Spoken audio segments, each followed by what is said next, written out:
क्या इंडिया के कैपिटल में लोग ऑक्सीजन नहीं मिलने पर मरेंगे? आत्मनिर्भर भारत है। लोकसभा में हर बीजेपी का एमपी खड़े होकर बोल रहा था कि मोदी जी की क़यादत में हमने कोरोना को हरा दिया। एक एक एमपी की तकरीर सुन लो आप। कहां गए वो लोग? आज जाकर मिलो उन लोगों से जो लोग ऑक्सीजन के लिए मर रहे हैं। क्यों जीएसटी आप लगा रहे? 20 क्या करेंगे पैसा रख के? क्या इंसान की जान से बढ़ के आपका जीएसटी? एमपी फंड हमारा ले लिया आप। कम से कम एमपी फंड हमारा होता तो हम कुछ कर सकते थे, ऑक्सीजन खरीद के दे सकते थे पूरे एमपीज। अरे आपके पास है ना पीएम केयर्स फंड, जो खजाने पे बैठे हैं आप। पीएम केयर्स फंड क्या करेंगे? दो ना स्टेट्स को, आप पूरा बांटो। आप खरीदते खरीद के बाकी तुम खरीद लो। क्यों खरीदेंगे? किस लिए हमारा पैसा आपके पास है? फिर ये आपका काम है कि हर एक को इंजेक्शन आप दिलाना। वैक्सीन क्या कर रहे थे आप? क्या प्लानिंग है आपके पास? कब तक झूठ बोलेंगे? कब तक बेवकूफ बनाएंगे भारत की जनता को आप?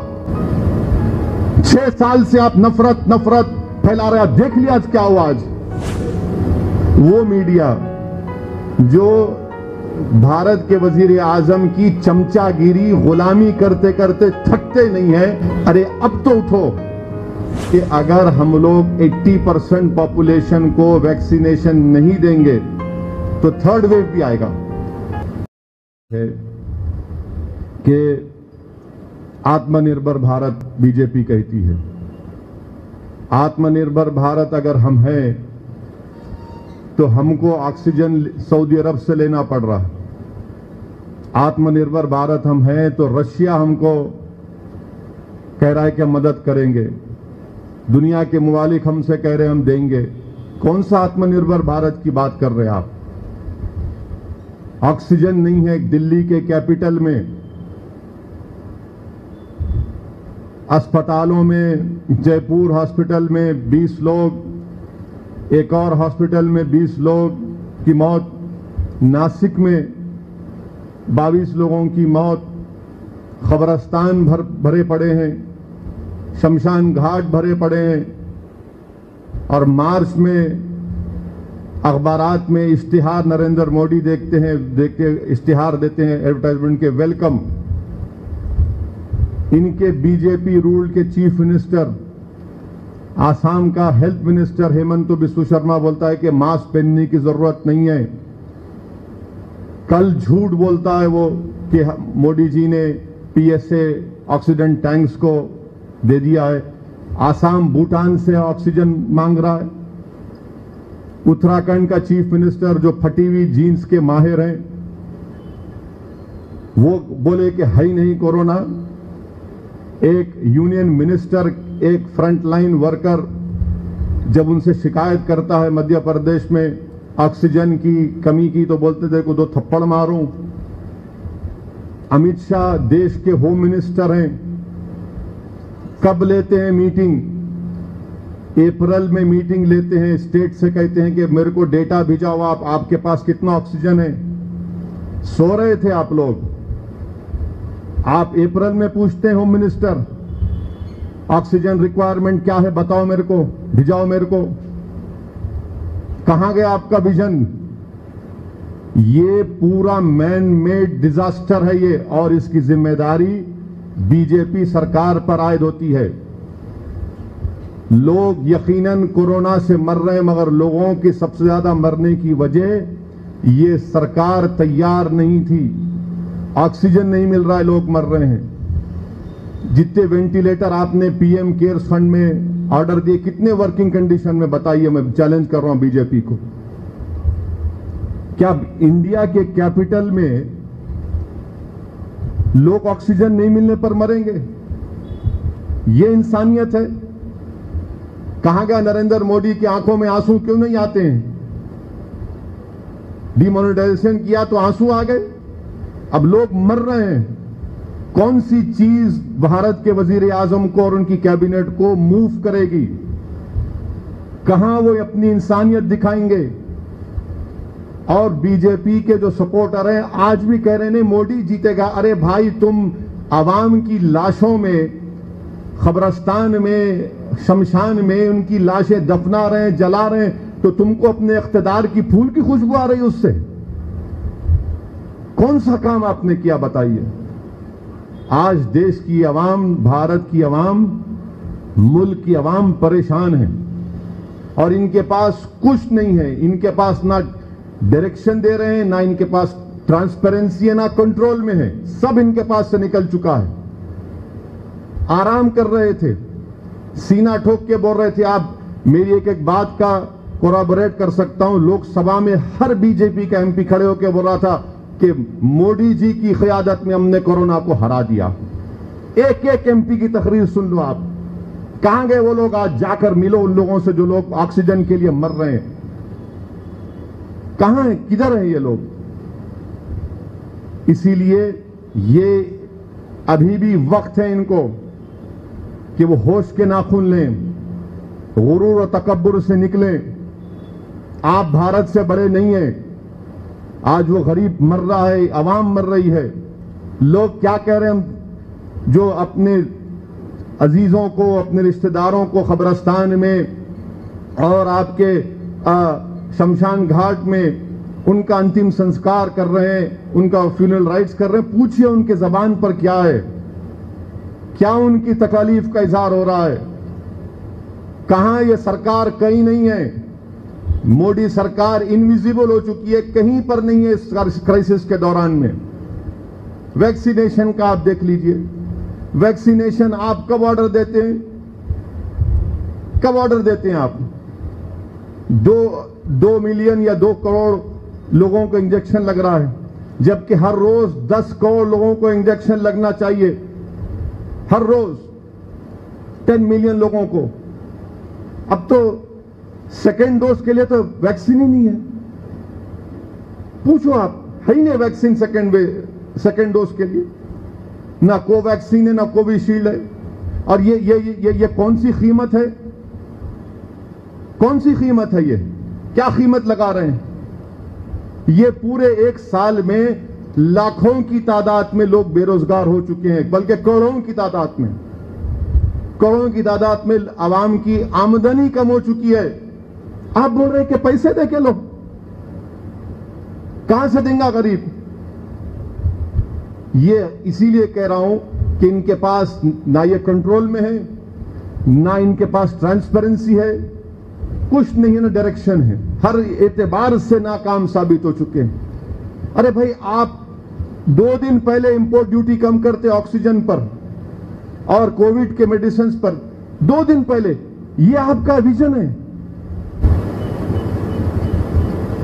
जीएसटी आपका देखिए, रेमडेसिविर पर और मेडिकल ऑक्सीजन पर 12% जीएसटी है। Oximeters, ventilators 20% GST. अरे निकालो ना भाई, क्या करेंगे पैसा रख के? क्या इंसान की जान से बढ़ के आपका जीएसटी? निकालो इसको आप, 6 महीने के लिए निकालो। कुछ नहीं। एमपी फंड हमारा ले लिया आप। कम से कम एमपी फंड हमारा होता तो हम कुछ कर सकते थे, ऑक्सीजन खरीद के दे सकते थे पूरे एमपीज। मगर सेंट्रलाइज, हर चीज सेंट्रलाइज। हम प्राइम मिनिस्टर से कहना चाह रहे हैं कि आप आइंस्टाइन नहीं है,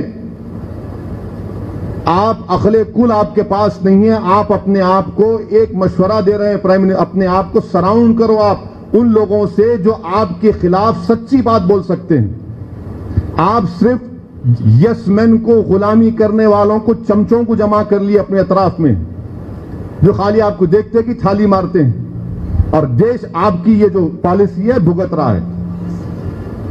क्यों नहीं आपके ये क्यों हुआ? हम प्राइम मिनिस्टर से पूछना चाह रहे हैं, बीजेपी से, क्यों हुआ फिर ये? आपकी जिम्मेदारी नहीं है ये? मैं आवाम की तकलीफ और जज्बात की तर्जुमानी कर रहा हूं, और जो लोग मेरी बात सुन रहे हैं मुझसे मुत्तफिक भी होंगे कि हां, एक एक बात इसमें सच्चाई है। ये हालात हैं, और मैं आवाम से अपील कर रहा हूं कि आप मायूस मत होइए। यकीनन ये बहुत मुश्किल वक्त है, और हम तमाम मुल्क के लोगों को एक होकर सबकी मदद करना पड़ेगा। इख्तिलाफात और जो भी है उससे उठकर हम तमाम को मदद करना है, और इसी से ही हम ये जो एक हेल्थ इमरजेंसी है, इसका मुकाबला हम कर पाएंगे। ये आसान काम नहीं है। और मैं और एक बात आपको बता रहा हूं कि मैं जो एक्सपर्ट से बात किया हूं वो ये कह रहे हैं कि अगर हम लोग 80% पॉपुलेशन को वैक्सीनेशन नहीं देंगे तो थर्ड वेव भी आएगा, थर्ड वेव भी आएगा। और आप है ही नहीं वैक्सीन आपके पास, आप तो बोल दिए कि स्टेट्स को ले लो 400 रुपए में। कहां से स्टेट्स, मैं शुक्रगुजार हूं तेलंगाना गवर्नमेंट का और दीगर स्टेट गवर्नमेंट बोले कि हम फ्री में दें, स्टेट के पैसे नहीं है। अरे आपके पास है ना पीएम केयर्स फंड, जो खजाने पे बैठे हैं आप। पीएम केयर्स फंड क्या करेंगे, दो ना स्टेट्स को, आप पूरा बांटो। सरकार के पास पैसे, आप बोलिए हम देंगे, सब्सिडाइज करेंगे पूरे भारत की जनता को। Right to life prime minister को जानना चाहिए, फंडामेंटल राइट है। गवर्नमेंट ऑफ इंडिया का काम है कि हर भारत के सिटीजन को इंजेक्शन दिलाना, वैक्सीनेशन। आप खाली इतने खरीद के बाकी तुम खरीद लो, क्यों खरीदेंगे? किस लिए हमारा पैसा आपके पास है? फिर ये आपका काम है कि हर एक को इंजेक्शन आप दिलाना, वैक्सीनेशन दिलाना। आप क्यों नहीं दिए परमिशन आप फाइजर को? दिसंबर में फाइजर आया, आप नहीं दिए, बहाने बना दिए, चले गया। आप बुला रहे फाइजर को तो फाइजर बोल रहा है मुझे इंडेमनिटी दे दो। आप क्या कर रहे थे? आप क्या प्लानिंग है आपके पास? कब तक झूठ बोलेंगे? कब तक बेवकूफ बनाएंगे भारत की जनता को? आप 6 साल से आप नफरत नफरत फैला रहे हैं। देख लिया आज क्या हुआ। आज ये हालात हमारे मुल्क के हैं। मैं आखिर में पूरी आवाम से अपील कर रहा हूं कि खुदा के लिए प्लीज हाथ जोड़ के आपसे अपील कर रहा हूं कि बगैर मास्क पहने घर से मत निकलिए। सोशल डिस्टेंसिंग को जितना हो सके कोशिश करिए, आसान काम नहीं है और कोशिश करिए। वैक्सीनेशन अगर है उन जगह पर तो पहली फुर्सत में जाकर आप वैक्सीनेशन लीजिए। मजाक नहीं है, याद रखिए। अगर कोई लोग ये समझ रहे हैं कि नहीं नहीं ये सब कुछ भी नहीं है, याद रखिए बेड नहीं मिल रहे हैं अस्पतालों में। आप मजलिस के जिम्मेदारों से पूछिए कि रात में सुबह में 2-2 बजे शहरी के वक्त रोते हुए फोन आता है कि हमारे को बेड दिलाओ। माने बेबसी का आलम में आ चुका हूं मैं तो, कि फोन करते हैं कि कहां दिलाएंगे बेड। उन लोगों की आहें, उन लोगों का रोना, उन लोगों की तकलीफ। आप बताइए कि ये बहुत जरूरी है। इसलिए आवाम से अपील कर रहा हूं कि खुदा के लिए प्लीज मास्क पहनिए। और नौजवानों को बता रहा हूं कि ये सेकेंड वेव में बड़ी तादाद में नौजवान मुतासिर हो रहे हैं। नौजवानों को कोविड हो रहा है। इसीलिए हम तमाम को ये तमाम एहतियाती तदाबीर को इख्तियार करना है, मास्क पहनना है।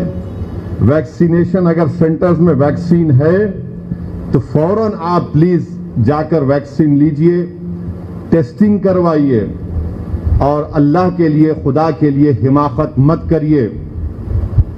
ये कोरोना आपका इनविजिबल दुश्मन है जिसको आप देख नहीं सकते।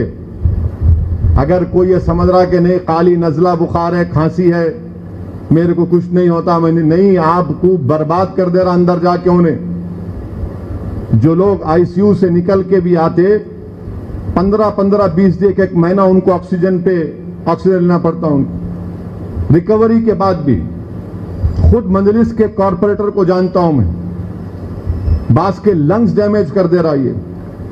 इसीलिए बचाइए अपने आप को, क्योंकि ये सरकार, मरकजी सरकार अब कुछ नहीं कर सकती। इनके हाथ से निकल गया ये। इनके पास कोई डायरेक्शन नहीं है, इनका कोई कंट्रोल नहीं है, कोई ट्रांसपेरेंसी नहीं है। कल मन की बात में एक मर्तबा प्राइम मिनिस्टर ऑक्सीजन के बारे में बात करें, सिर्फ एक मर्तबा।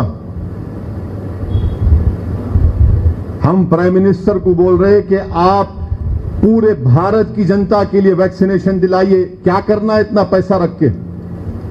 भारत की जनता का पैसा है ना मेरा है ना आपका है। कोई प्लानिंग नहीं है इनके पास। बहरहाल ये हालात हैं और ये हमारी तरफ से बिल्कुल बिल्कुल छोटी सी कोशिश है। मैं कोई बड़े दावा नहीं कर रहा हूं, आप भी जानते हैं, मैं भी जानता हूं कि ये बहुत बड़ा चैलेंज है हमारे लिए, मगर हमको मिलकर ताउन करना है। और मैं साथ ही साथ हमारे पुलिस के भी जो लोग फ्रंटलाइन वॉरियर्स हैं वो भी बड़ी मेहनत कर रहे हैं और मैं उनका भी शुक्रिया अदा करता हूं। बहरहाल ये कोशिश है मजलिस चैरिटी एजुकेशन ट्रस्ट के। और ऑक्सीजन, हाँ एक और बात, ऑक्सीजन कॉन्सेंट्रेटर ही नहीं है। कहाँ नहीं है ना, कहीं नहीं है मार्केट में, ऑक्सीजन कॉन्सेंट्रेटर मिल ही नहीं रहा, अरे कहीं भी नहीं है। अब यूके भी जा रहा ऑक्सीजन कॉन्सेंट्रेटर, आत्मनिर्भर भारत है ये। क्या ऊंचाई पे पहुंचा दिए मोदी जी आपके, ऑक्सीजन ही नहीं मिल रहा है भारत को, ऑक्सीजन कॉन्सेंट्रेटर दस्तियाब नहीं है, गरीब परेशान है। ये बहुत गलत हो रहा है, बहुत गलत हो रहा है। ये नहीं, ये कोई सियासी बात नहीं कह रहा हूं मैं आपको, मैं बता नहीं सकता कि किस हाल से आवाम गुजर रही, कहां से हमको लोग उम्मीद से फोन करते, हम थोड़ा बहुत कर सकते, बात तो बिल्कुल ही परेशान है। और हम मीडिया से भी रिक्वेस्ट कर रहे, वो मीडिया जो भारत के वजीर आजम की चमचागिरी, गुलामी करते करते थकते नहीं है, अरे अब तो उठो। क्या आप नहीं देख रहे हैं कि आपके घरों में आपके रिश्तेदार, आपके दोस्त, सहाफी मर रहे हैं? सच्चाई दिखाओ खुदा के लिए, वरना याद रखो ये कोविड तुम्हारे को ही पहुंचेगा। जब तुमको पहुंचेगा तुमको अंदाजा होगा कि तकलीफ क्या होती है। ये गुलामी और बायसनेस छोड़ो, आप दिखाओ उन गरीबों की तकलीफ को, खुलकर दिखाओ। आप, आपका काम है, आप जर्नलिस्ट हैं, तनकीद करो, कौन रोकता है तनकीद करने आपको, मगर कुछ भी नहीं। एक साल पहले तबलीगी जमात, तबलीगी जमात, तबलीगी जमात ऐसा बना दिए थे, अब कहां गया आपका वो तमाम जोश और जज्बा, वलवला, कुछ नहीं। रात के 9 बजते कि आके दूल्हे भाई बैठ जाते टीवी के ऊपर और पूरे के पूरे, ओ ये हो रहा, ये हो रहा, असदुद्दीन अवैसी, वो फुला, अरे अब दिखाओ भाई, बताओ। रात में रोक फोन करते, रेमडेसिविर दिलाओ, टोसिलिमेब दिलाओ, कहां से मिलेगा? ये आत्मनिर्भर भारत है। खाली वादे, अब कितना दिए उतना आएंगे, वो प्लान कर दिए, फुला, अरे है ही नहीं भाई मार्केट में। अगर ये सब मिल रहा तो लोग क्यों फिर रहे फिर? और ये वक्त है कि पूरे स्टेट गवर्नमेंट को हम अपना हेल्थ का बजट, बांग्लादेश छोटा सा मुल्क है, 3% ऑफ जीडीपी हेल्थ पे खर्चा करता बांग्लादेश। हम क्या खर्चा कर रहे बताओ आप? 1% भी नहीं हो रहा हमारा। हम बढ़ाए, क्या बढ़ाए? आप कुछ नहीं बढ़ाए। तेलंगाना सरकार से भी हम डिमांड करते हैं कि उस्मानिया हॉस्पिटल की नई बिल्डिंग बनाना चाहिए आपको, सामने जमीन है, बनाइए आप। चीफ मिनिस्टर चंद्रशेखर राव का मैं शुक्रगुजार हूं। कालेश्वरम, मिशन भगीरथा हो गया, बहुत अच्छा है। अब नेक्स्ट 5-4 साल में आप अस्पताल बनाइए।